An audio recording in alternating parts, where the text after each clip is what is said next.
이 시간 함께 하나님 앞에 찬양을 드리시면서 2월 26일 새벽 예배를 시작하겠습니다. 찬송가 542장 함께 찬양하십니다. 찬송가 542장입니다.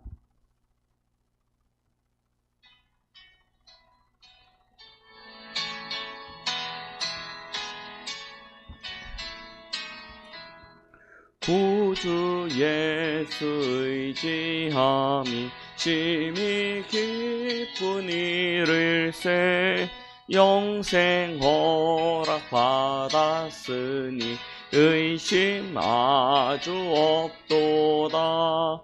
예수 믿는 것은 받은 증거 많도다. 예수 귀한 예수 믿음 더욱 주소서. 구주 예수 의지함이 심히 기쁜 이를세 주를 믿는 나의 마음 그의 피에 적시네. 예수 믿는 것은 받은 증거 많도다. 예수 귀한 예수 믿음 더욱 주소서. 주 예수 의지하여 죄악 벗어버리네. 안위 받고 영생함을 주께 모두 얻었네. 예수 믿는 것은 받은 증거 많도다. 예수 귀한 예수 믿음 더욱 주소서.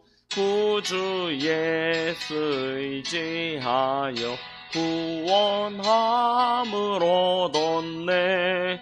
영원 무궁진하도록 주여 함께 하소서. 예수 믿는 것은 받은 증거 많도다.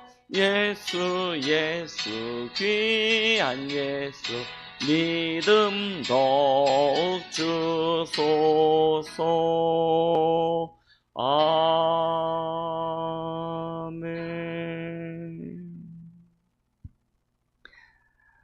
아멘. 우리 함께 사도신경으로 신앙을 고백드립니다. 전능하사 천지를 만드신 하나님 아버지를 내가 믿사오며 그 외아들 우리 주 예수 그리스도를 믿사오니 이는 성령으로 잉태하사 동정녀 마리아에게 나시고 본디오 빌라도에게 고난을 받으사 십자가에 못 박혀 죽으시고 장사한 지 사흘 만에 죽은 자 가운데서 다시 살아나시며 하늘에 오르사 전능하신 하나님 우편에 앉아 계시다가 저리로서 산자와 죽은 자를 심판하러 오시리라. 성령을 믿사오며 거룩한 공예와 성도가 서로 교통하는 것과 죄를 사하여 주시는 것과 몸이 다시 사는 것과 영원히 사는 것을 믿사옵나이다.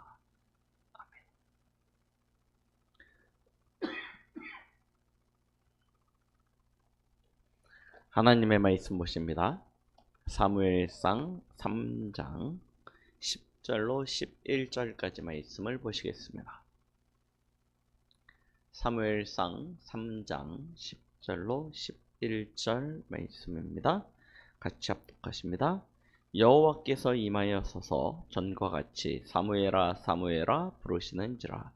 사무엘이 이르되 말씀하옵소서 주의 종이 듣겠나이다 하니 여호와께서 사무엘에게 이르시되 보라 내가 이스라엘 중에 한 일을 행하리니 그것을 듣는 자마다 두 귀가 울리리라.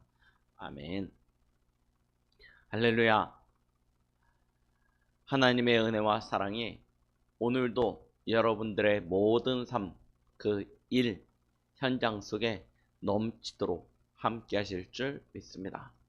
그 은혜로 오늘 하루 최대 행복 누리시는 그런 축복이 있길 예수 그리스도의 이름으로 축복드리겠습니다. 우리는 하나님의 형상으로 창조되어진 피조물입니다. 피조물은 창조주가 있어야지만 존재할 수 있습니다. 창조주가 없이 존재하는 피조물은 세상에 아무것도 없습니다. 그런데 사단이 우리에게 찾아와서 우리를 미혹하여 말하기를 창조주의 은혜가 그의 손길이 필요 없다는 것입니다. 그의 도우심이 필요 없다라고 말하고 있어요. 사람은 하나님을 떠나서 살 수 없는 존재입니다.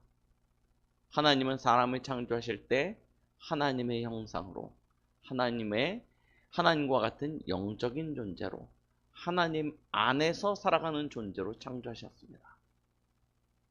그런데 사단의 말에 미혹당하여 하나님을 떠난 인간은 그 순간부터 완전 고통과 재앙, 저주였습니다. 지금 시대를 살아가는 사람들의 모습을 가만히 들여다보십시오.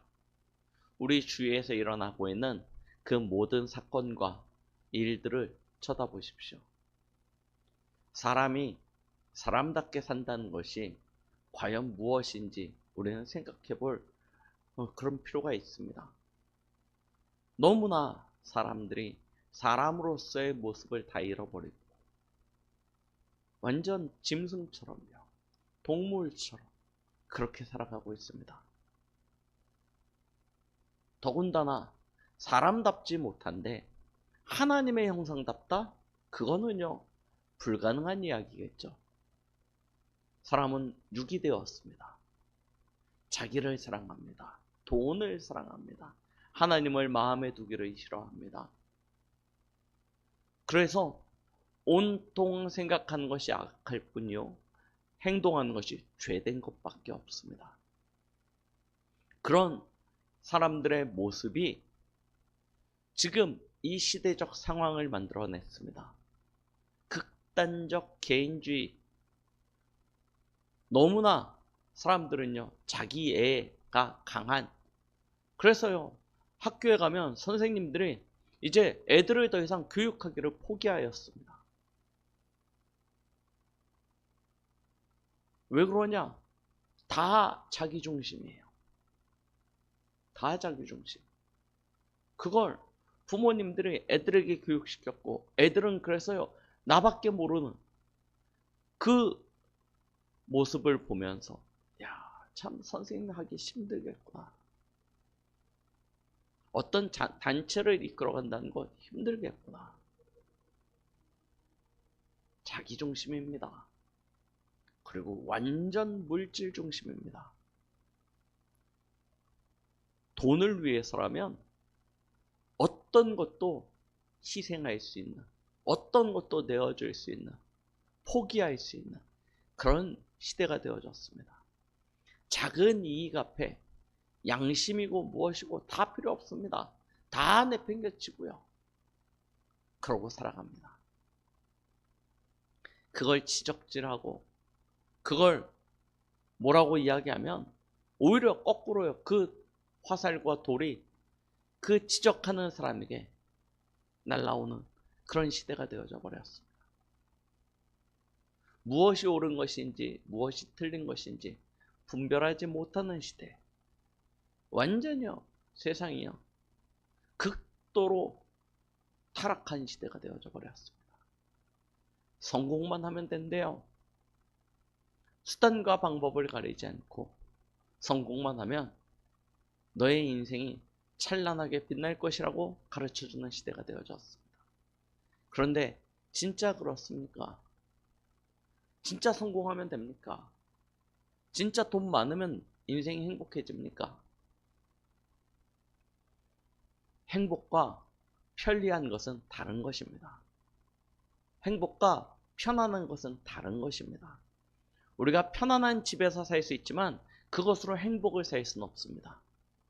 우리가 편리한 삶은 돈을 주고 누릴 수 있지만 그 편리함이 우리의 인생을 행복하게 해주지는 않습니다. 지금 우리나라는 매우 많은 사람들이 우울증 증세를 겪고 있습니다. 불면증 환자도 점점 늘어나고 있습니다. 정신적인 문제로 고통받는 사람들도 너무 많아서 병원에서 수용치 못할 만큼 많습니다. 수십 년째 한국은 OECD 국가 중에 자살률이 1위를 기록하고 있습니다. 왜 사람들은 모두 행복을 향하여 행복을 추구하며 살아가는데 사람들은 불행하다 말할까요? 내가 주인이 되어진 내 인생을 살아가려고 그렇게 하는데 왜 사람들은 점점 더 불행하다 말할까요? 내 뜻대로, 내 의지대로, 내 수고와 내 열심으로 하면 무언가 만족도도 있어야 되고 성취감도 있어야 되고 성공도 해야 되는 것 아닙니까? 그런데 한결같이 말하기를 힘들다, 어렵다, 불평하고 원망하고 탓하고 그러다 보니 다투고 분쟁하고 무엇 때문입니까? 사람이 사람다움을 잃어버렸어요. 사람이 사람답다는 것은 마음의 문제가 아닙니다. 생각의 문제가 아닙니다. 영적인 것입니다. 하나님의 형상을 회복해야 됩니다. 그런데 하나님의 형상을 잃어버렸으니 나머지 모든 것을 가진다 하더라도 그 인생은요 결코 행복할 수 없게 되어지는 것입니다. 하나님은 저와 여러분들을 이와 같은 시대에 남은 자로 부르셨습니다. 그래서 어제 우리 새벽 예배를 통해서는 하나님의 남은 자 된 우리는 24 하나님의 은혜 속에 있어야 됨을 말씀드렸습니다. 24 하나님의 은혜 속에 거하는 방법은 결국 말씀과 기도입니다. 이 두 가지가 되어질 때 우리의 삶이 하나님의 은혜 아래 거하게 됩니다. 하나님의 은혜가 내게 없어서 하나님의 은혜 아래 못 있는 것이 아니라 하나님은 24 우리를 향하여 은혜를 베푸시고 계시는데 내가 그것을 알지 못하고 체험치 못하고 누리지 못하니까요. 하나님의 은혜가 내게 임하고 있다는 사실을 모르는 거예요. 그러니 세상 부러워하고 세상 바라보고 세상 따라가고 그래서 세상대로 망하게 되는 것 아닙니까? 저와 여러분들은 24 하나님의 은혜 속에 거하는 것입니다. 그러면 어떤 축복이 옵니까? 25 하나님의 그 은혜가 우리에게 임하게 되는 것입니다. 사무엘, 오늘 저희가 보았던 본문의 말씀을 보십시오. 어느 날 그에게 하나님의 은혜가 임하게 되어집니다. 하나님이 그를 찾아오셔서 그에게 말씀하시죠. 사실 이날만 찾아온 것이 아니라 오늘 성경의 본문대로라면 하나님이 전과 같이라고 말씀하셨습니다. 하나님이 전과 같이 하나님은요 늘 사무엘을 주목하시고 사무엘을 바라보시고 사무엘에게 은혜를 베푸시고 계셨습니다. 그러나 어린 사무엘은 그것이 하나님의 은혜인지 하나님의 축복인지 알지 못하였던 것이죠. 우리의 영적인 상태가 어린아이와 같다면 우리도 사무엘과 같은 그런 수준을 벗어나지 못할 것입니다. 그런데도 불구하고 하나님의 은혜는 사무엘 위에 강하게 임하셨습니다. 지금도 하나님은 저와 여러분들에게 하나님의 그 은혜와 사랑을 강하게 베풀어 주고 계시는 줄 믿으시기 바랍니다. 우리의 심령이 하나님을 향하여 열려 있으면 돼요. 주여 말씀하옵소서, 주의 종이 듣겠나이다. 그때 하나님이 사무엘에게 이스라엘 중에 한 일을 행하리니 라고 말씀하시죠. 하나님의 행하실 일을 알려주시는 것입니다. 그러면서 12절을 보니까 내가 엘리의 집에 대하여 말한 것을 처음부터 끝까지 그날에 그에게 다 이루리라. 하나님의 것을 알려주시는 것입니다. 드디어 부모님을 통해서 듣기만 했던 성전 언약궤 곁에 그 전안에 누워 있었지만 실제가 되지 아니하였는데 이제 실제로 하나님을 만난 하나님의 것을 발견한 사무엘, 그에게 하나님의 은혜가 임하는데요. 어떻게 해요? 사람의 수준, 사람의 능력, 사람의 생각, 사람의 계획을 뛰어넘는 하나님의 것이 임하게 되는 것입니다. 우선 하나님의 행하실 일, 하나님 나라의 일이 무엇인지 보여지게 되는 것이죠. 하나님이요 말씀으로 알려주세요. 그 말씀이요 그대로 이루어지고 성취되어지는데요. 그러니까 어떻게 되어집니까? 19절에 사무엘이 자라매 여호와께서 그와 함께 계셔서 그의 말이 하나도 땅에 떨어지지 않게 하시니 단에서 부엘세바까지 온 이스라엘의 사무엘은 여호와의 선지자로 세우심을 입은 줄 알았더라. 아직 사무엘은 아이입니다. 그럼에도 불구하고요,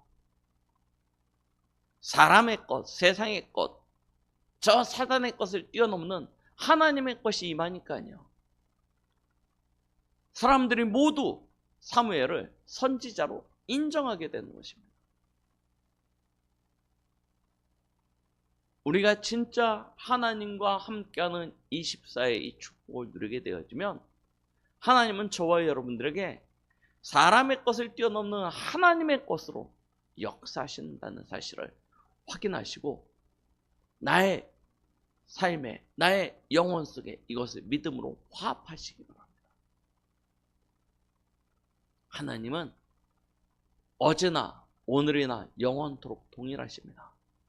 사무엘에게 이와 같이 행하셨던 하나님은 지금 저와 여러분들에게도 동일하게 행하실 것입니다. 이것이 발견되어지니까요, 더 이상 사무엘은 외롭지 않습니다. 두렵지도 않습니다. 왜요? 하나님이 주신 것이 너무나 크고 놀랍기 때문에. 혼자 있다고, 낯설다고, 어색하고, 이 낯선 사람들과 있다고 두렵지 않은 거예요. 오히려요, 재밌습니다. 얼마나 재밌습니까? 얼마나 신이 납니까? 왜요? 말씀이 하나도 땅에 떨어지지 않고 다 성취되어졌는데요. 그러니까요, 사무엘은요, 그때부터는 진짜 여정을 걸어가게 되는 것 아닙니까? 오늘 하루 우리에게 주어진 24의 여정, 어떻게 걸어갑니까? 하나님은 하나님의 것을 우리에게 주시기로 다 준비해 놓으셨습니다. 뭐 하면 돼요? 내가 하나님과 딱 맞으면 돼요. 내가 근데 하나님과 어떻게 맞습니까? 다른 방법이 없다니까요. 영으로 서는 것입니다. 영으로 서세요. 진짜 하나님이 우리에게 주신 그리스도를 통하여 우리에게 주시는 신분과 권세, 하나님이 우리를 부르신 그 부르심의 정확한 이유와 목적, 말씀 아닙니까? 이 말씀을 탁 믿음으로 결부시키고 기도로 누리시기 바랍니다. 사무엘의 말이 하나도 땅에 떨어지지 않고 다 성취되었듯이 우리 충만한 교회 성도들의 모든 기도가 하나도 땅에 버려져서 썩어 없어지는 것이 아니라 다 아버지 앞에 상달되어져서 우리의 모든 걸음걸음 속에 그 하나님의 말씀이 그 뜻이 이루어지며 여호와께서 영원토록 찬양받으실 만한 그런 은혜가 25로 임하게 되어질 것입니다. 오늘 우리에게 주어진 이 축복된 날, 한 번도 가보지 않은 여정, 우리의 생각에는 갈등도, 고난도, 어려움도, 위기도 있는 것 같이 보이지만 그 이면에는 하나님의 큰 계획과 그보다 큰 하나님의 응답이 예비되어져 있다는 사실을 기억하시기 바랍니다. 우리의 시선을 하나님께로 고정시키십시오. 고정하는 길이 예수 그리스도입니다. 그래서 예수 그리스도와 십자가 딱 잡고요, 오늘 여러분들의 걸음걸음 속에서 25 하나님이 하나님의 보호자로부터 세상을 정복할 수 있을 만한 모든 은혜와 응답 주심을 확인하고 누리시는 그런 복된 날이 되시길 예수 그리스도의 이름으로 축원드리겠습니다. 기도하십니다. 하나님 아버지 감사드립니다. 오늘도 우리에게 귀한 은혜의 축복의 시간을 허락하여 주시면 감사드립니다. 주님께서 이 새벽에 주신 말씀과 같이 우리 충만한 교회 모든 성도들이 하나님의 보호자의 모든 것이 시공간을 초월하여 우리의 과거, 현재, 미래를 살리고 공중권세 잡은 사단을 완전히 결박시키고 무너뜨리고 하나님의 나라의 일이 이루어지는 것들을 체험하고 누릴 수 있기까지 우리의 모든 생각, 우리의 모든 시선이 주께로 향할 수 있도록 은혜 베풀어 주시옵소서. 오늘 우리의 모든 걸음이 오직 하나님께만 영광되어지길 간절히 소망하오며 주 예수 그리스도의 이름으로 기도드렸습니다. 아멘.